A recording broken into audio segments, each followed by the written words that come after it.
વિતરાગથી વડો ન દેવ, મુક્તિથી ન મોટું પદ, શત્રુંજયથી ન વડું તીર્થ, કલ્પસૂત્રથી ન મોટું શ્રુત. આજના દિવસે કલ્પસૂત્ર વાચનનો પ્રારંભ થશે. પરમ પાવન ધર્મગ્રંથનું વાચન અને શ્રવણ એ બંને ધન્યતા અર્પનારું હોય છે. સાધુ મહાત્માઓ આજે ઉપાશ્રયમાં આ ગ્રંથનો પ્રારંભ કરશે ત્યારે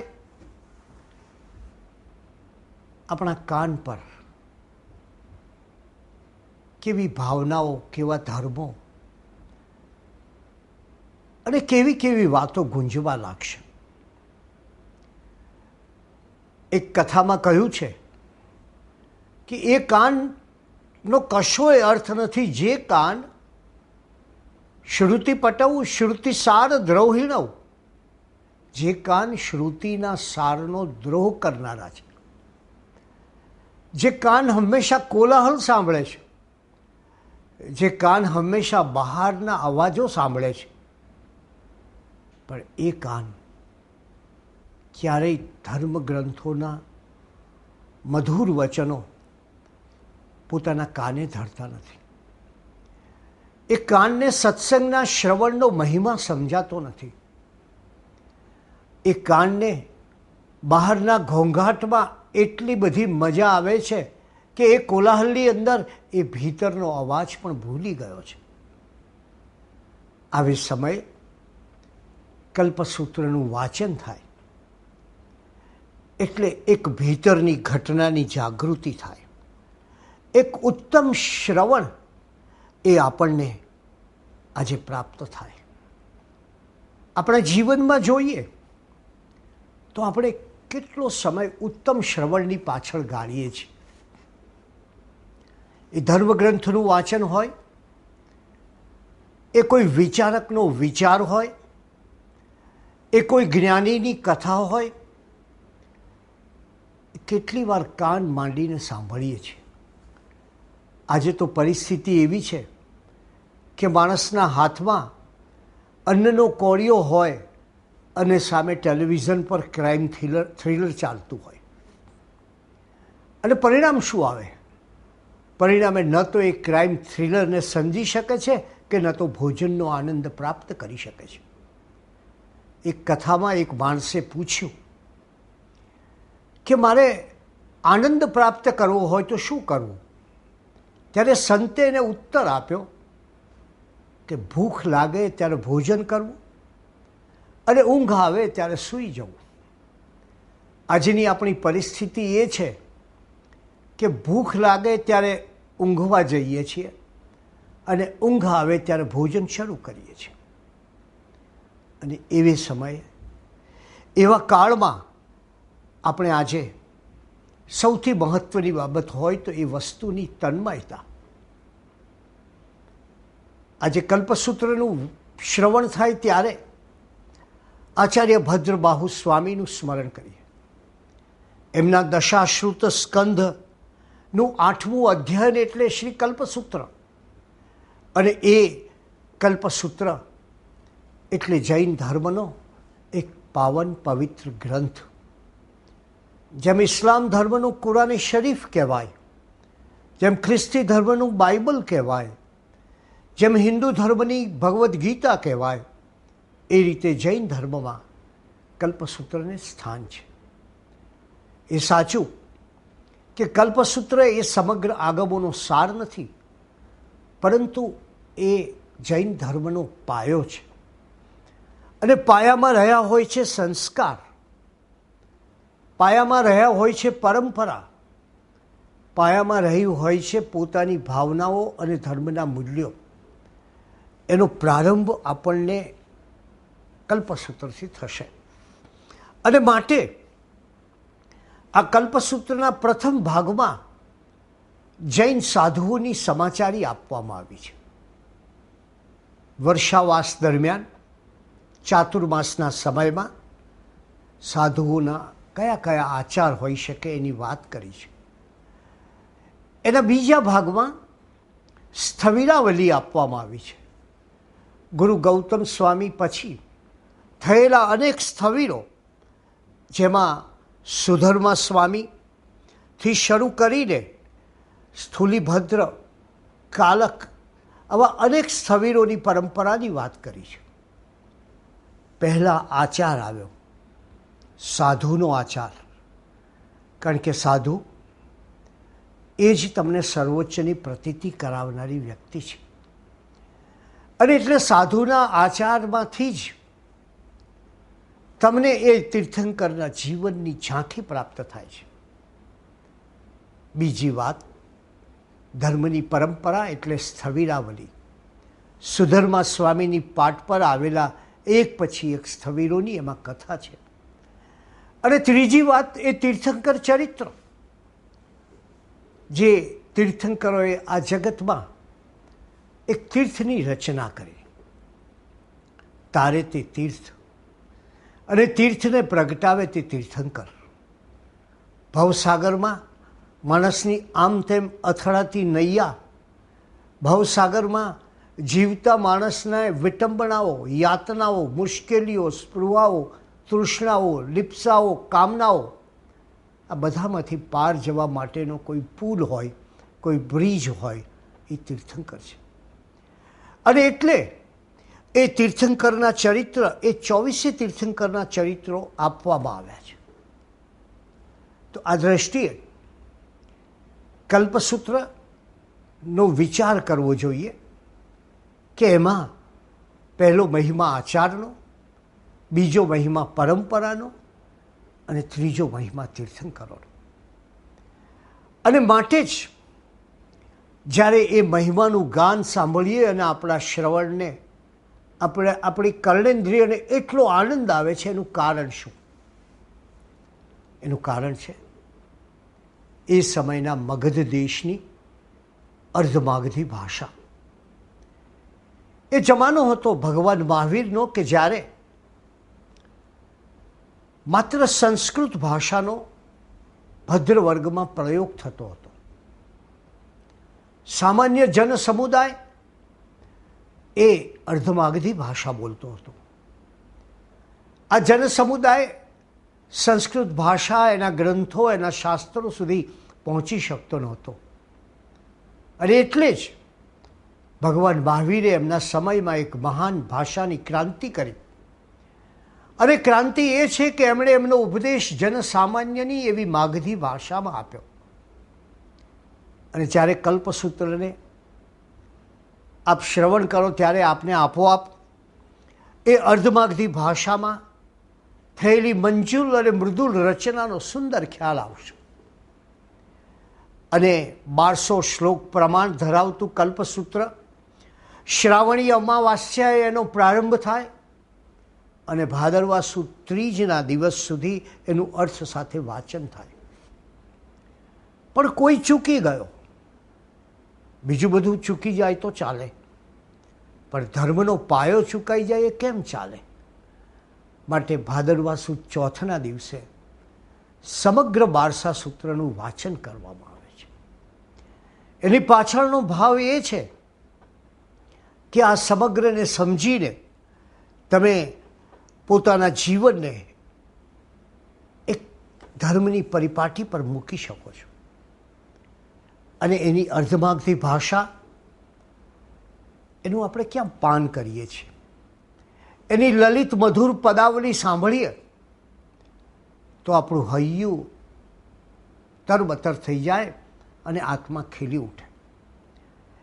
એની ભાષામાં જે મંજુલતા છે, જે માધુર્ય છે, એ માધુર્ય તો એવું કે અનેક વાર તે કાળે, તે સમયે એ રીતે વાક્યનો પ્રારંભ થતો હોય તો પણ એ તે કાળે, તે સમયે શ્રમણ ભગવાન મહાવીરે એમ કરીને જે વાક્યનો પ્રારંભ થાય, એ વાક્યના પ્રારંભમાં પણ આનંદની વાત તમને એ અનુભવાશે કે ક્યાંય પુનરાવર્તન નહીં લાગે, પણ સતત એના આવર્તનો ભીતરમાં જાગતા રહેશે. અને ત્યારે આ ભાષા, આ મગધની ભાષા કેટલાય ગુણોવાળી ભાષા છે.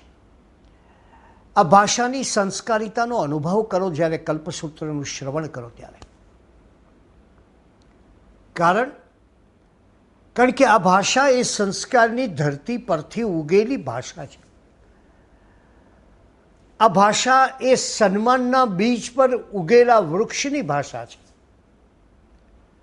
આ ભાષા એ સૌંદર્યના પુષ્પોથી ખીલી ઉઠેલા ઉદ્યાનની ભાષા છે. અને એથી જ એ ભાષાની મધુરતા એનો પણ આહ્લાદ લઈએ.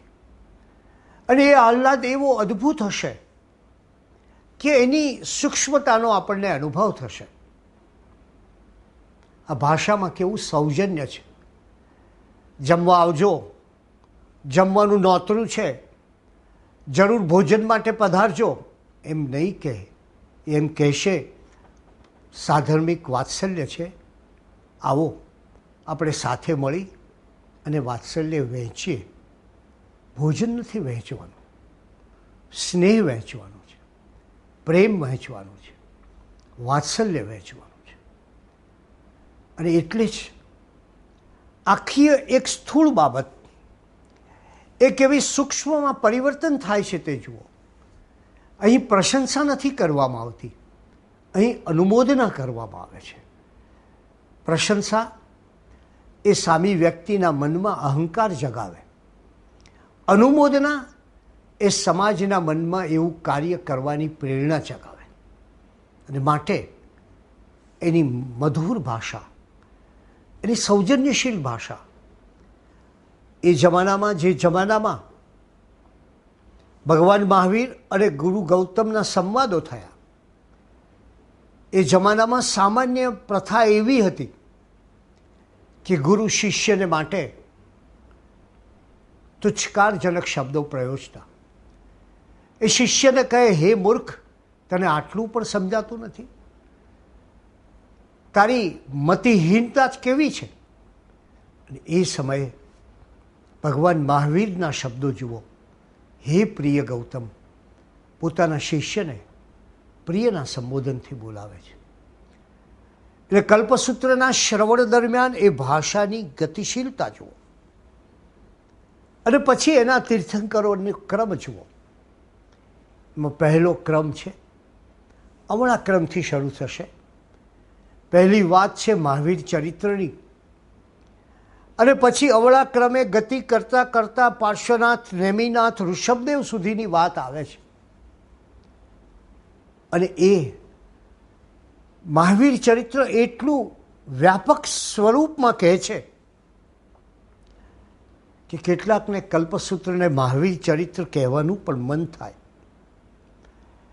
એની સ્થવિરાવલી એ જૈન સાધુની ભવ્યતાનું સૂચક છે. જૈન સાધુ અને એની સાધુતા એક પરમ આશ્ચર્ય છે. વર્તમાન યુગમાં પણ આપણે આ આશ્ચર્યને જીવંત રૂપે જોઈએ છીએ. કારણ કે ભગવાને કહ્યું કે લડાઈમાં મોખરે રહેલો હાથી જેમ અડગ અને દ્રઢ બનીને ચાલે, એમ મારો સાધુ ધર્મ માર્ગમાં અડગ અને દ્રઢ બનીને ચાલતો હશે. ભીષણ યુદ્ધ ચાલતું હોય, સામેથી તીરનો વરસાદ વરસતો હોય, સામેથી હોકારા પડકારા થતા હોય, અનેક અવરોધો આવતા હોય, ને છતાં હાથી પોતાની આગવી ગતિથી ચાલતો હોય, નિર્ભયતાથી ચાલતો હોય, છટાથી ચાલતો હોય, મસ્તીથી ચાલતો હોય. મારો સાધુ આવી છટાથી, આવી મસ્તીથી, આવા અભયથી ચાલતો હશે. અને એટલે જ આ સ્થવિરાવલીનો મહિમા એ છે કે સામાન્ય રીતે નંદીસૂત્રમાં સાધુ વિશે 84 જેટલી ઉપમાઓ આપી છે. અને એમાં પણ એક ઉપમામાં પાછી બીજી ઉપમાઓ હોય. એને વૃક્ષ સાથે સરખામણી કરી, એની સર્પ સાથે સરખામણી કરી, એની ગીરી સાથે સરખામણી કરી, એની વૃક્ષ સાથે, આકાશ સાથે સરખામણી કરી. અને આકાશ સાથે સરખામણી કરતા કેવી સુંદર કલ્પના આપે છે. આકાશ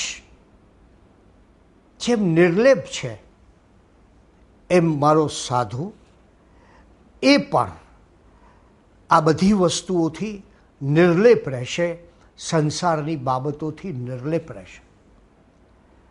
આકાશ જેમ નિર્મળ છે એમાં સાધુ પણ નિર્મળતાથી જીવન ગાળશે. આકાશને ટેકવવા માટે કોઈ ભીત કે થાંભલા નથી. મારો સાધુ પણ કોઈ ગૃહસ્થના ટેકા કે આધારથી ચાલશે નહીં. વિચાર કરો કે આ સાધુની કેટલી મહત્તા છે. એ કહે છે કે આકાશ છે એ તાપ કે ટાળથી કરમાય નહીં કે બળે નહીં, અને આ સાધુ એ નિંદા કે પ્રશંસાથી એને કશું ન થાય. આવી કલ્પના જે સાધુની છે ત્યારે એ સ્થવિરાવલી વાંચતી વખતે આપણે એ ભગવાનની કલ્પનાનો સાક્ષાત્કાર કરી શકીએ છીએ આપણા ચિત્તની સમક્ષ. કલ્પસૂત્રમાં કલ્પ એટલે આચાર. આ આચારનો ધર્મ છે. માત્ર વિચાર મોટો હોય એનાથી ન ચાલે, ભાવનાઓ અતિ ભવ્ય હોય એનાથી ન ચાલે. જે કંઈ હોય એને તમારે ધરતી પર તમારા વાસ્તવિક જીવનમાં ઉતારવું પડે. અને માટે કલ્પસૂત્ર એટલે આચાર માટેનું શાસ્ત્ર. એ સમગ્ર આચારની દ્રષ્ટિ ત્યારે આપણે જોઈ શકીએ કે એ કહે છે કે તમારે જાતે સ્વયં ધર્મ પાલન કરવાનું છે. કોઈ બીજી વ્યક્તિ તમારે માટે ધર્મ પાલન કરે અને તમને પુણ્ય પ્રાપ્ત થાય એવું છે નહીં. રાજકુમાર વર્ધમાન યોગી બનીને ચાલી નીકળ્યા અને પહેલી રાત એમણે કર્મકાર ગ્રામ, આજે જેને કાનન છાપરા કહેવામાં આવે છે, એ ગામમાં વિતાવી. કર્મકાર એટલે કર્મશીલોનું ગામ હતું. અને ત્યાં એ ગામમાં એક ગોવાળ આવે છે, પોતાના બળદ સોંપે છે, પાછો આવે છે, મળતા નથી. અને પછી ભગવાનને રાસ લઈ અને એમના પર વીંઝવા જાય છે. એ વીંઝે છે ત્યારે એકાએક દેવરાજ ઇન્દ્ર પ્રગટ થાય છે અને ગોવાળને સમજાવે છે કે હે અજ્ઞાની ગોવાળ, તું કેવી મોટી ભૂલ કરે છે. જેણે રાજ્ય, સામ્રાજ્ય અને વૈભવ ત્યજી દીધું એવા રાજકુમાર વર્ધમાન તારા બળદ ચોરી ગયા છે એમ માને છે. આ તો રાજકુમાર વર્ધમાન છે. એ ગોવાળને ભારે પશ્ચાતાપ થાય છે, ક્ષમા માગે છે. પણ ક્ષમા માગ્યા પછી એ જ્યારે વિદાય લે છે પછી દેવરાજ ઇન્દ્ર યોગી વર્ધમાનને કહે છે, હવે આપ 12.5 વર્ષ સુધીનો જે સાધના કાળ તમારો છે તેમાં નગરમાં તો તમને કોઈ દુષ્ટ વ્યક્તિઓ મળે, પણ આ જંગલની અંદર તો કેટલાય દુષ્ટો મળશે, કેટલીય મુશ્કેલીઓ આવશે, કેટલીય આફતો આવશે, કેટલાય જંગલી પ્રાણીઓ આવશે, ચોર લૂંટારાનો ભય રહેશે. અને ત્યારે તમારે તો 12.5 વર્ષ સાધના કરવાની છે. દેવરાજ ઇન્દ્ર એમને કહે છે કે એક કામ કરીએ, આપ સાધના કરો, આપ ધ્યાન કરો, અને હું આપનું ધ્યાન રાખું, આપની ચોકી કરું. આપને કોઈ તત્વો, રંજાડનારા તત્વો, કોઈ જંગલી પશુઓ, કોઈ ભયાવહ પ્રાણીઓ ભજવે નહીં એનું સંપૂર્ણ ધ્યાન રાખીશ. ઇન્દ્રની આ વાત સાંભળી અને એકલો જાને રેના પંથ પર નીકળેલા યોગી વર્ધમાને કહ્યું, ઇન્દ્ર, જેને પોતાના આંતરશત્રુઓને જીતવાના છે એને એકલા જ પ્રયાસ કરવાનો હોય. એનો પંથ એ એકલો પંથ છે, એકલવાયો પંથ છે, એકાકીનો પંથ છે. એને કોઈ સહાયની જરૂર ન પડે. અને ત્યારે યોગી વર્ધમાન સ્વયં ઇન્દ્રની સહાય પણ સ્વીકારતા નથી અને એ બતાવે છે કે આ ધર્મ એ વ્યક્તિને સ્વયં આચરણનો સંદેશ આપે છે. કોઈ કશુંક કરે અને આપણને પુણ્ય સંપાદન થાય એમ નહીં, આપણે સ્વયં કંઈક કરીએ અને એનું પુણ્ય પ્રાપ્ત કરીએ, એવો આ ધર્મનો વિચાર છે. કલ્પસૂત્રના પ્રારંભમાં રાત્રિનું વર્ણન છે અને એવી અંધાર ઘેરી રાત્રિને સંસારના સ્વરૂપ સાથે ખૂબ સુંદર રીતે સરખાવી છે. કલ્પસૂત્ર કહે છે કે આવી અંધકાર ઘેરી રાત્રિ, એની અંદર વ્યક્તિ પોતાનું જીવન અનુકૂળતા અને પ્રતિકૂળતાની વચ્ચે પસાર કરે છે.